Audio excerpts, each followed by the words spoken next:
bienvenue à tous et bonjour. Bonjour ma chérie. Hello chérie. Donc bienvenue dans notre plateforme de Cash and Love. On va parler d'un sujet très très intéressant aujourd'hui ma chérie.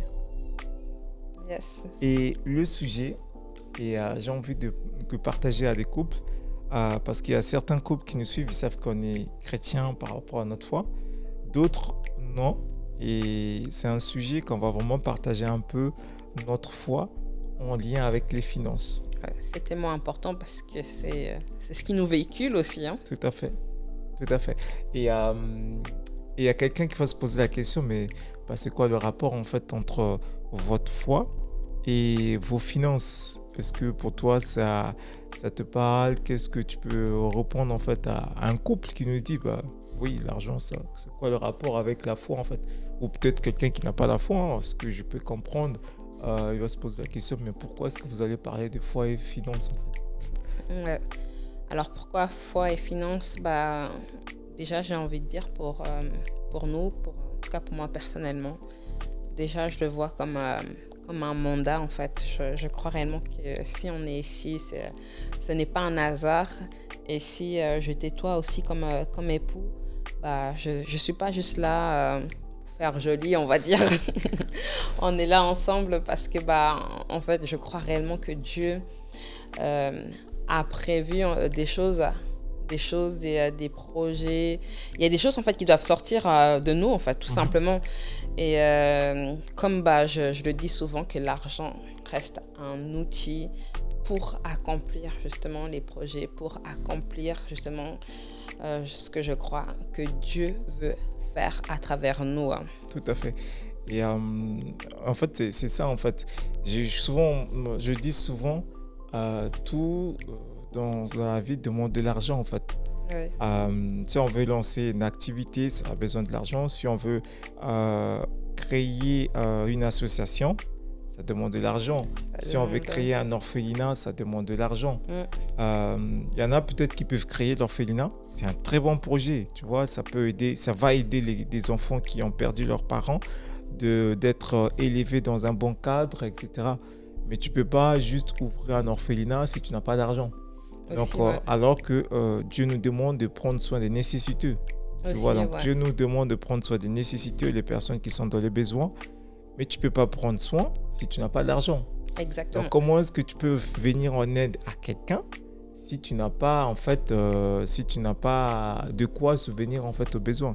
Yes. C'est là où maintenant ça rentre en compte pour dire la foi et l'argent, c'est vraiment les deux liés. C'est que la foi en Dieu et tu crois que Dieu existe et Dieu va te demander d'accomplir ce pourquoi il t'a demandé d'accomplir, ce pourquoi il t'a créé pour que tu puisses accomplir des choses sur terre. Mais pour accomplir cela, ça demande l'argent. Comme tu dis, c'est un outil pour accomplir, mais pour l'accomplir, il faut donc avoir cet argent à disposition. Yes. Et puis, tu sais, quand tu dis ça, ça me fait penser, c'est aussi de prendre cette conscience que, en tout cas, nous, en tant qu'enfants de Dieu, on sait qu'on est les enfants de celui qui possède tout, en fait. Donc, il a tout en lui, en fait, et nous avons tout en lui. Et on a cette grâce, j'ai envie de dire, d'être ces enfants héritiers, on va dire, de Dieu, à celui à qui tout appartient. C'est ça. Et ça, des fois, en fait, on n'est pas conscient, en fait, j'ai envie de dire. Ça, c'est quelque chose que, par la grâce de Dieu, on prend conscience et tout. Et par rapport à ça, qu'est-ce qu'on a fait, on a mis en place comme acte de foi, chérie, disons-nous un peu. Alors, déjà, quand on parle de foi, la foi est opposée déjà à la raison. Parce qu'il y a des choses, d'un point de vue d'intelligence, quand tu vois, tu te dis non, c'est pas possible, c'est pas logique. La foi est opposée à la logique humaine en fait. Exemple, dans la Bible, Dieu avait demandé à Abraham de sacrifier son fils. Ce qui logiquement était, c'était pas, on va dire, acceptable, compréhensible. Comment est-ce que tu peux demander à un homme qui déjà a ce seul fils, il a eu du mal à l'avoir, et tu demandes à cet homme de sacrifier son fils? C'est insensé en fait, ça n'a pas de sens. C'est pour dire que la foi il est déjà opposé à la logique humaine.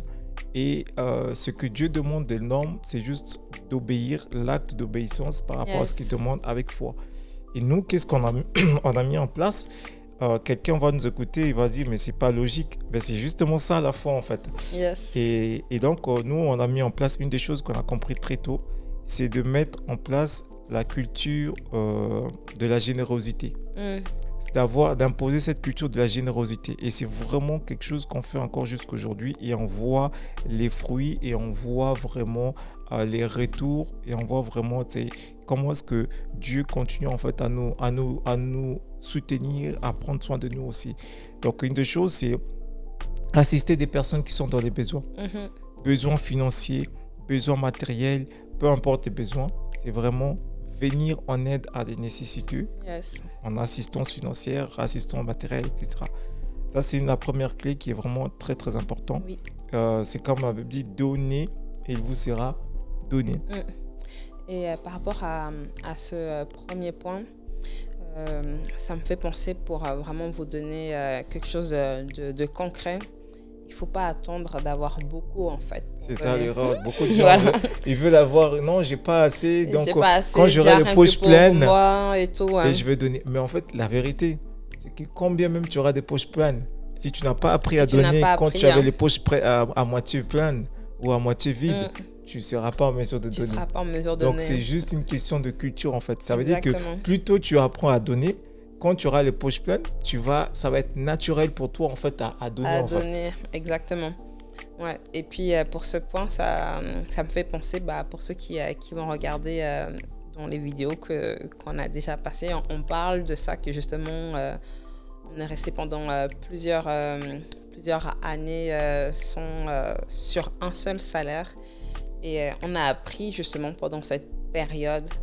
Et je pense que c'est là vraiment où on a été le plus bénis. On va dire que notre bénédiction vient de là, en fait, le fait qu'on a pu donner même quand on avait peu, en fait.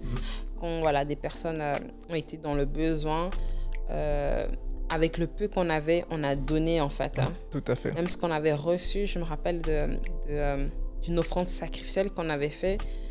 J'avais reçu d'un montant parce que je viens d'un pays étranger, donc j'avais pu avoir de l'argent de cette assurance, et Dieu nous a mis à cœur en fait de soutenir une œuvre. Tout à fait, de soutenir une œuvre qui est en construction.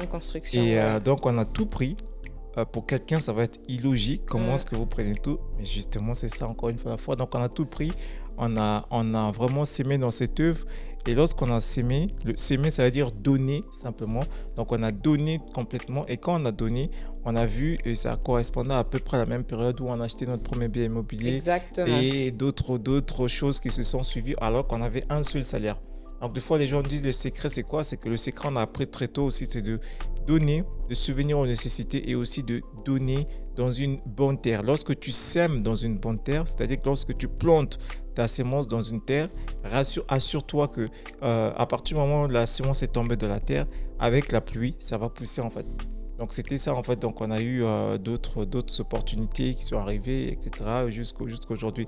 Et jusqu'aujourd'hui, on a vraiment toujours cette culture-là de vraiment donner. La deuxième clé, c'est vraiment s'aimer dans la bonne terre. Et nous, je me rappelle que nous, on a jusqu'encore aujourd'hui, on a sémé dans une chaîne chrétienne pour laquelle on est partenaire. Donc depuis plusieurs années, on est dans cette chaîne partenaire et qui fait vraiment du bien aujourd'hui au niveau de la francophonie. Donc c'est pour dire en fait que la deuxième clé, vraiment identifier là où on peut pouvoir s'aimer et puis donner en fait, parce que s'aimer, encore une fois, comme je disais, c'est donner. Oui. Une fois qu'on donne, avec ces deux clés qu'on vient de dire, donner aux nécessiteux, donner en fait ou s'aimer dans une bonne terre, on est en train vraiment d'accomplir ce que Dieu nous demande de faire, c'est-à-dire que l'argent, c'est pour accomplir ça. Et c'est avec notre foi, on verra vraiment les réponses qui, pour nous, aujourd'hui, on voit les réponses en termes d'idées, en termes d'opportunités, etc. Exactement. Donc voilà, tu veux dire quelque chose pour la fin, ma chérie? Ouais, bien sûr. Je dirais, donner, ça ne s'arrête pas juste à quelque chose qui est juste par rapport on va dire de l'argent. Vous pouvez donner de votre temps, vous pouvez donner de votre talent. Et en tout cas, on espère que cette vidéo vous a encouragé à faire confiance au Seigneur, à faire confiance à celui qui pourvoit en tout temps et à toute chose. Donc, on se dit à bientôt déjà. À bientôt pour la prochaine, prochain épisode. À vous, pour la Comme d'habitude, commentez, likez et partagez. Aimez, oui, likez, partagez. The best is coming.